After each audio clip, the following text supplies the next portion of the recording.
talk a lot about the economic downturn and everything else, but we also have businesses that are thriving, and usually with the same amount of people, same amount of teams. So one of the things that's happening is the owner has to being pulled back into the operation a lot more than they want to be in a way.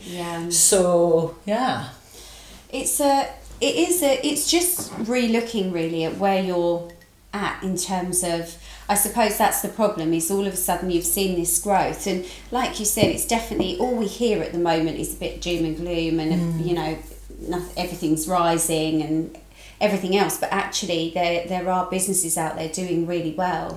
And you know, I set my business up in the recession, the original recession. Although it might not be the same, it doesn't mean that your business has to go down. And the beauty industry, aesthetics industry and so on is one of those strong areas that actually tends to be able to ride these storms, because women and men still feel like they need that luxury. For sure. I mean, you might cut on the bigger stuff, isn't it? Like the holiday, the cars or whatever. But I think we're such an industry that is kind of needed, and the wellness is such a big thing. Even your hair, you might not go as often, but you're still having your hair done. You're still having it done. And you're still becoming an essential kind of service, really, that we need even through the recession. So, I mean, a lot of time when it comes again, we go on about that, but it's because, I mean, I'm a strong believer through my last role, which was head of spa operation. It's all about operation and structure. If you haven't got the structure, it will constantly go back into you. And really, it will fall back on your shoulders. So the main issue we have when we discussing this with the clients that we're talking to, I think there's two things. Number one is they've perhaps have got rid or flossed the flossies, flossed the difficult staff members, so therefore the others are allowed to thrive. The team members are a lot more occupied, so instead of being perhaps on 60%, 70% occupancy, they're on 80, 90%. So definitely a need for recruitment is needed.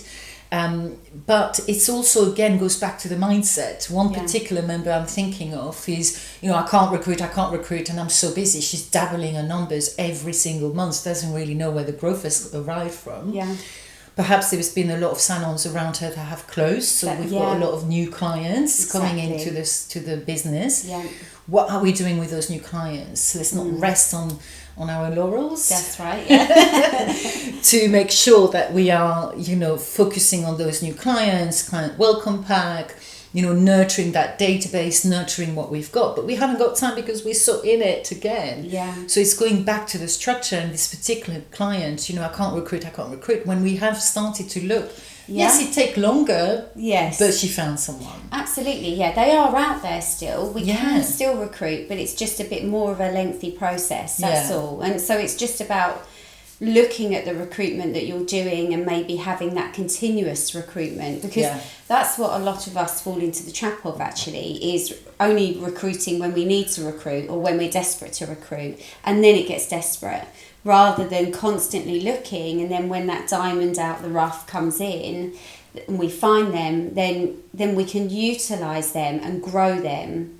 We don't just have to take them necessarily always when we're desperate. Absolutely, but I am thinking also of some clients where, you know, in particular in hair, it seems to be very difficult to find a hairdresser somehow, more than in beauty. And it's like, where are they? What is going on with the hairdressers? Perhaps as a hairdresser, they've kind of went mobile a lot throughout the pandemic, so they only need 30 clients, a bit of stock, and off they go.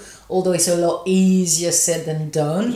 We are seeing a little bit more of an influx of people coming back because they don't want to work on their own. It's a lot harder. Oh my God, I've got to pay tax. I have to pay my own stock. So it's not all... The grass is not always greener on the other side. I think we definitely know that. But it is like, if it is that, so you cannot find someone, to me, what are the others doing? How are we managing that structure? Is it perhaps that you need an extra receptionist to help the influx of people? Do you need to perhaps have a salon coordinator or coordinator that helps you with the paperwork? How can we ensure that the time spent on the day-to-day operation is is pulling.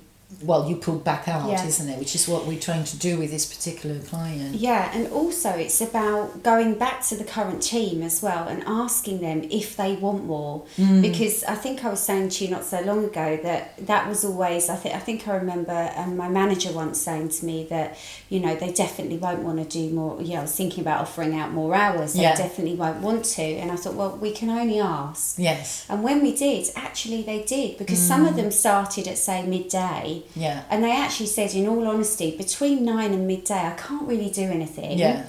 I'm just sitting at home. I feel like I'm wasting time anyway, so I might as well be here earning money. So again, I suppose it comes back to the perception of what you think. Yes. Yeah. And actually just asking, because the current team that you've got might be able to work more or do more within those hours. Can we cut some times down, or are we still doing treatments that aren't beneficial to us? Yes. Do we need to relook at our treatment menu? Yes, for sure. And cut out the sort of ones that aren't profitable, or that, you know, we barely do any of, but are just making the girls or the guys spend more time on them when they're not necessary. Say in hairdressing, who's doing the treatment part of it? Is it necessary for the actual hairdresser to do that? Could they start on the next client? That's it. Is your senior team stuck into treatments that they shouldn't be doing and that are not that profitable in the first place? So we have seen a lot of salons in particular that are taking those lower end kind of level entry, level 2 or apprenticeship to grow them. So the therapist or the senior hairdresser are not stuck doing stuff they shouldn't be doing, and we can manage more people in between. So it's revisiting a lot, isn't it? The opening hours, the team.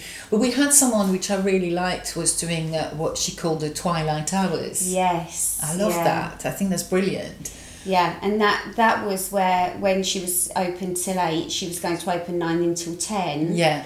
Because a lot of her clients are working and you know they're busy, they can only make those evening slots, and then she was giving her team double pay for those twilight hours, wasn't she? And the team, you know, they did want that. They wanted to earn the money and they were keen to do it. So from her current setup, she didn't necessarily have to recruit another person. She just needed to tweak a few things and to make the most of what she's doing. So it's revisiting, reassessing, looking at what you're currently doing, speak to your team. And with the twilight hours, she was giving them a little bit more money, isn't it? Exactly. But that's got to be, again, a budget exercise. Can I afford to do that? If I am, is it worth it?